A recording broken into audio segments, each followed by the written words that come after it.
بقول لك انا تعبت، تعالي نروح ستاربكس نشرب لنا كافي. وازاي واحنا معناش فلوس؟ صح، انا نسيت حوار الفلوس ده. طب انا جت لي فكره. ايه هي؟ تعالي نروح لبابي ناخد منه فلوس. يلا. خلاص لسه نازل اهو داخل عليك. يلا الحقي ابوكي رخيص طلع يعرف واحده على ماما. طب هنعمل ايه؟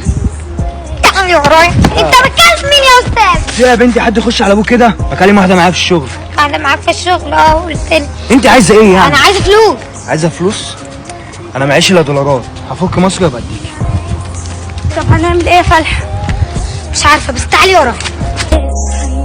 5 سنين شغال في الشركه دي، اول مره اقبض يوم 29. وانت شايفه اللي انا شايفاه؟ ايوه. ايه كميه الفلوس دي؟ احنا لو اتصرفنا وجبنا باي صرفه الفلوس دي من الراجل احنا هنتنغنغ. وانا كمان عندي صداع وعاوزه اشرب كوبايتين قهوه. طب يلا يا عمو استحمل. انا اسف يا حبيبتي.